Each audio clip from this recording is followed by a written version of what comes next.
Good morning, Andy. How are you doing today? I'm well, Arrow. Thank you for having me. Absolutely. Dude, I got to tell you something. I have been part of this since episode number 1. And I just, everywhere I go in any forest, I just feel like the land is speaking, and you've got to feel the same thing. There's something there, but you can't identify it. Yeah, that's such a great way of explaining it, right? There's something that we are connected to that you don't realize you're connected to until someone starts to show you the cord. And that's exactly what the Beyond Skinwalker series of investigative research has done for me.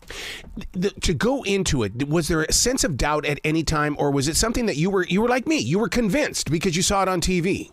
Oh, no. I was brought in because not a skeptic, but a flat out net neutral data person, meaning I need data to tell me what to believe. I don't believe stories. I don't believe promises. I don't believe TV shows. But when I first came on with this investigative team, what I had was a history of stories, and I had two very prominent and very convincing scientists in Skinwalker Ranch in Utah tell me that these phenomena are real. But for me, until I can measure it myself and see it myself, I always have a question in the back of my head. It really took about 2 weeks into the investigation before I found myself scratching my head because things just didn't make sense. And I feel myself still scratching my head today, but now I do it with this strange sort of insatiable curiosity for what is the next thing I'm going to see. I'm glad you talked about the data, because there's a lot of science in this show. There's things that they've got to be trying for the very first time that the rest of us are going to be using as everyday tools later. Absolutely. Yeah. And that's what's so fun about being able to do what's known as frontier science is, if you think about it from chemistry to nuclear physics to pharmacology, somebody invented the methods that we now take for granted. Somebody created a flu shot before it was normal. Somebody created a pH tester for your pool before it was normal. And that's exactly what we get to do now. We get to create the technologies that we use to investigate this whole new world of science. The thing that really, the mystery of it all is like when something, the data shows something needs to be there because it proves there's something beneath this surface. And then when you go into the surface, it's not there. I just don't understand the ability for this thing to travel. Yeah, and it's the question is it traveling at all? And then it also gives us a way of seeing past what some of us identify as the third dimension, right? We are all very used to being able to look around, up, down, and if you've been in a plane, you know what it's like to roll left and roll right and change altitude. But what none of us really consider as a variable in our day-to-day life is time. And what we really have found in our investigation is that time, meaning 1 second after another second, time is very much an element of a scientific variable on its own. And what might be a moment for you and I may not be the same moment for some other entity or some other energy source. And there's so much science behind that, quantum physics behind that, as well as traditional science that we all learned when we were learning about the molecule.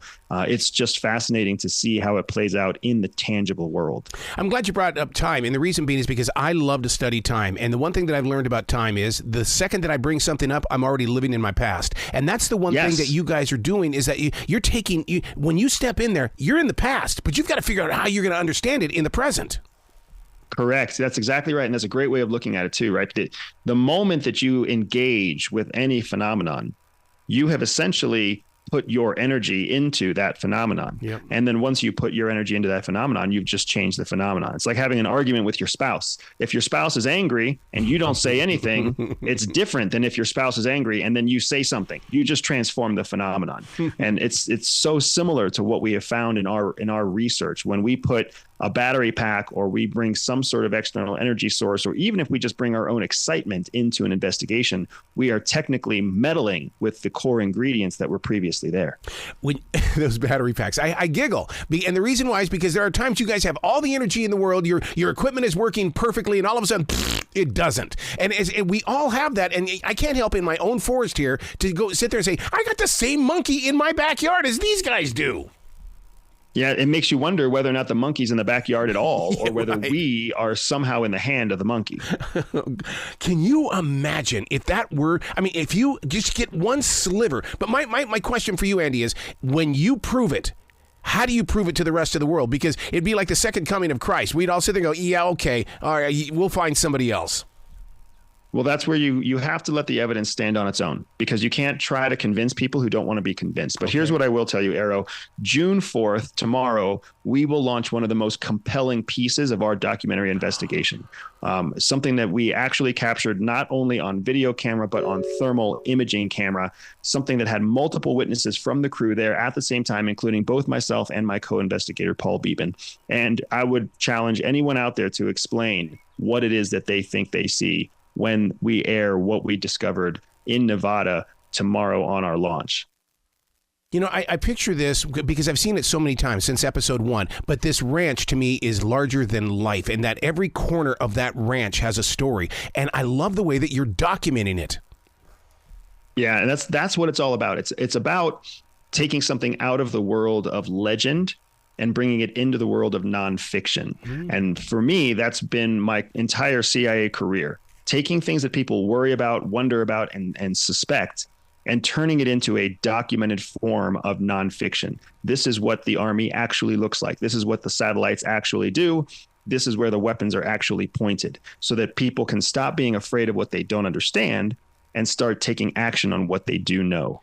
When you hold that knowledge, especially on Beyond Skinwalker Ranch, and the relationships between everybody that's involved, I mean, there are times it can be on the edge, but what is it really like to be on that set? Because I would be, if somebody called me out, I would have to defend myself.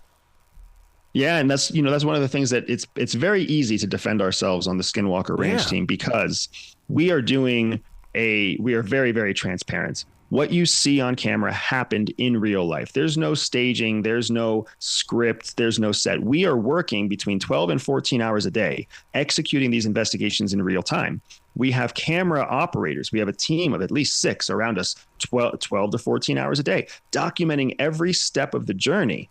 And then all we do is we take that documentary evidence and we chop it into smaller portions of the most exciting parts of the day, so that the rest of America can come along with us on the adventure. But I'm telling you right now, if anybody wants to come along on set with us and sit around for 12 hours while we execute a standard, typical scientific investigation, you will see that the reality of being in the middle of an investigation is a time-consuming, arduous, energy-draining task. What you see on camera is much, much more enjoyable than what Paul and I actually do to capture the evidence. How do you deal with the everyday world when you're doing what you're doing? Because you're taking us into an area that we've all assumed, we've pretended because we thought we could do it, but you're physically living this out. And then you got to go to McDonald's. Well, I don't understand how you can separate the two worlds. So it's funny because when you start to really investigate the high strangeness that surrounds us, just like you were talking about in your forest, Arrow, you start to realize that the world is all interconnected. Yes. That the McDonald's isn't as different as you might think it is. And that the phenomenon that happens in the country out west in Nevada, that same phenomenon is occurring in the skies overhead in Charlotte. You just may not see it as clearly, and you may not know it's there because you're busy looking at what's happening around you. But the phenomenon is everywhere. The strangeness is everywhere. It's just that there's certain hotspots across the United States where it seems to center. You know, you talk about that connection, and right away I went into my research because, I had to figure out what a mushroom was. Did you know that trees use mushrooms for communication? Are you looking at the mushrooms out there on that ranch?